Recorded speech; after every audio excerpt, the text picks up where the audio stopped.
최근 들어 주변에서 우울증을 겪는 사람을 많이 보고 듣게 됩니다. 많은 사람들이 시기적으로도 그렇고 환경적으로도 그러한 상황들에 많이 놓여지게 되는 것 같습니다.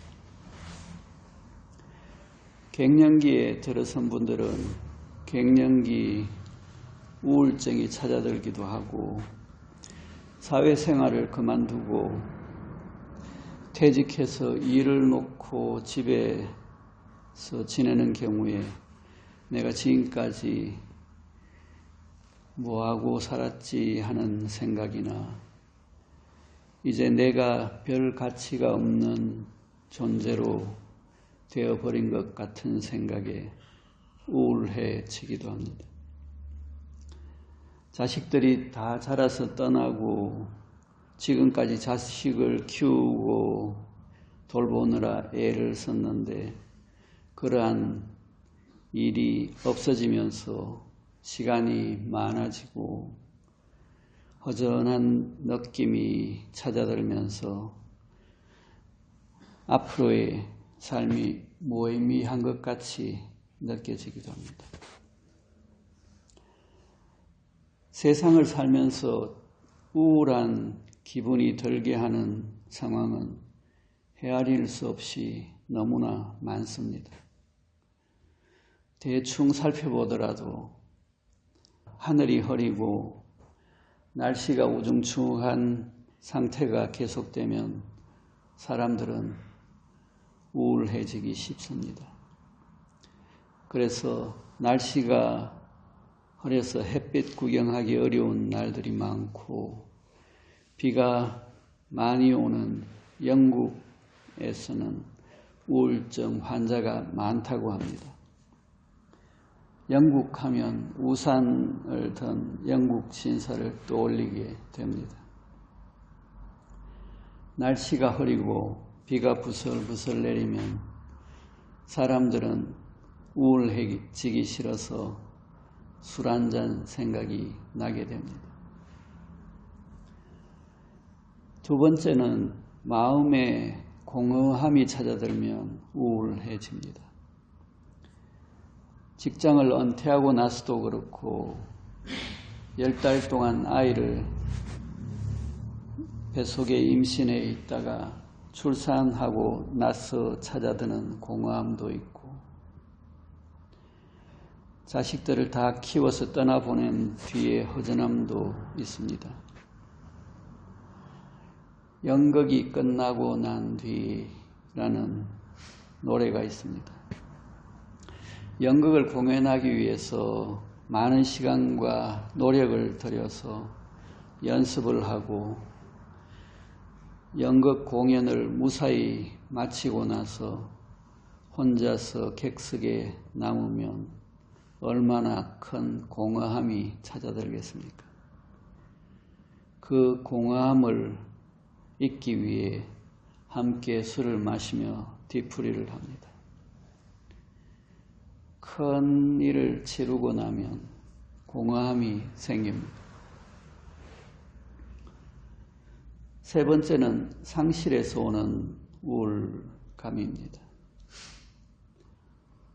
배우자나 가족의 죽음 또는 이혼, 가까운 사람의 죽음, 반려동물의 죽음, 서로 마음을 주고 의지하며 강하게 연결되어 있던 끈이 끊어졌을 때 오는 슬픔과 허전함은 가장 크게 우울한 상태로 만듭니다. 네 번째는 건강이 나빠지거나 통증이 지속될 때 우울한 마음이 생깁니다.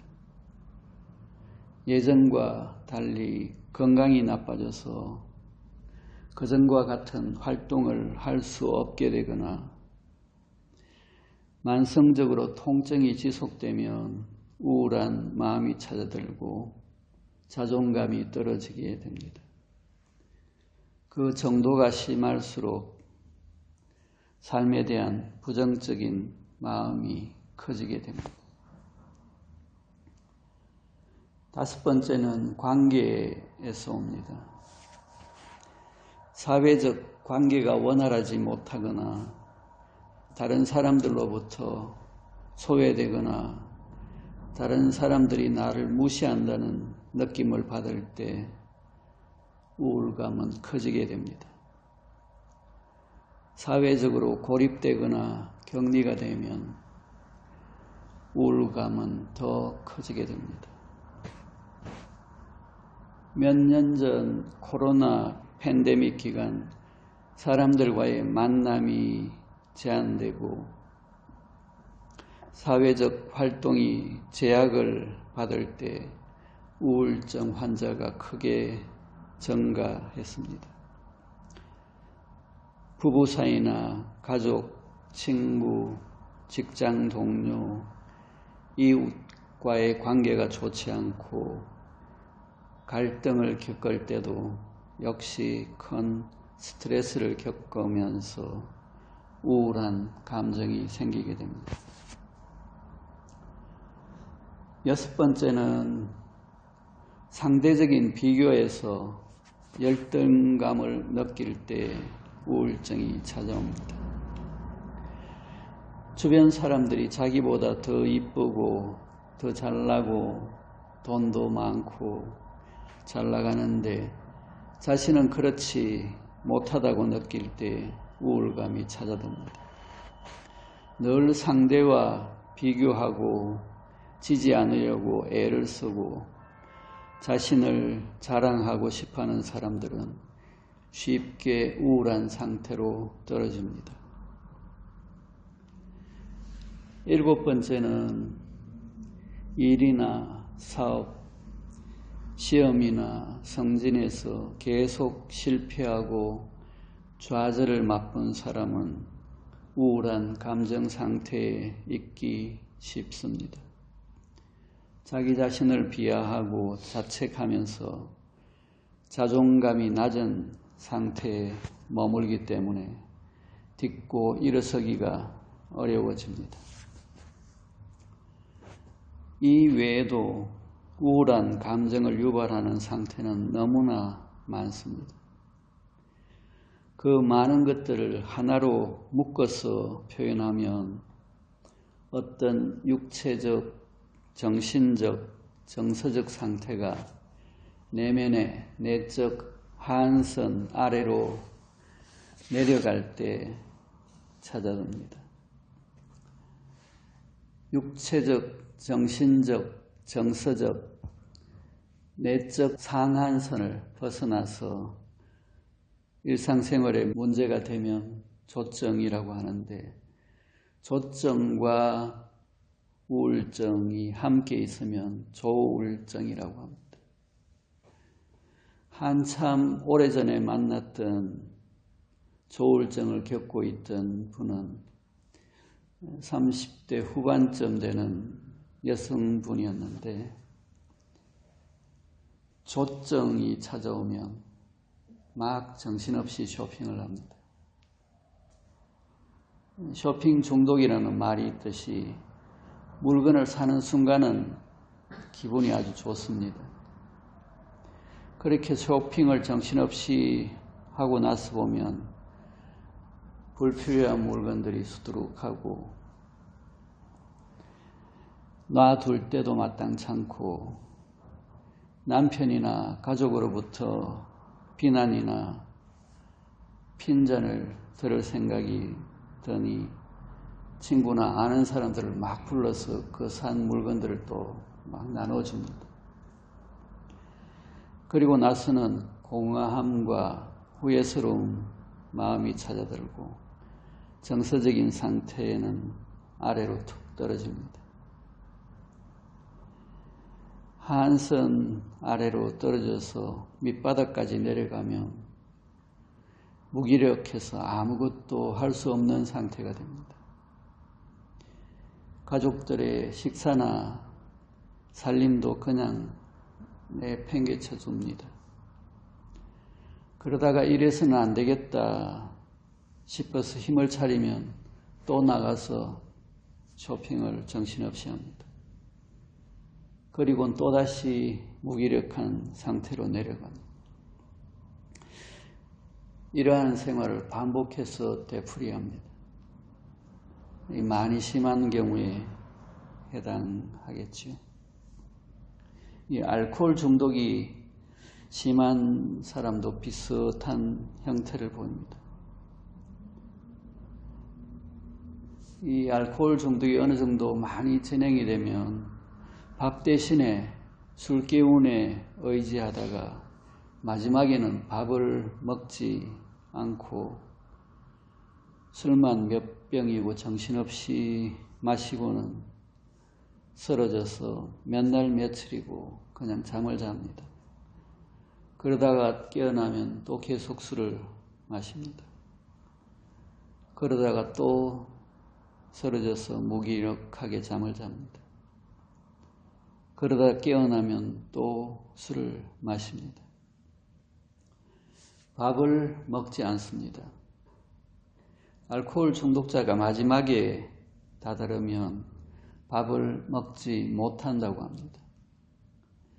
속에서 밥을 받아들이지 않습니다. 그러다가는 얼마 못 가서 죽게 됩니다.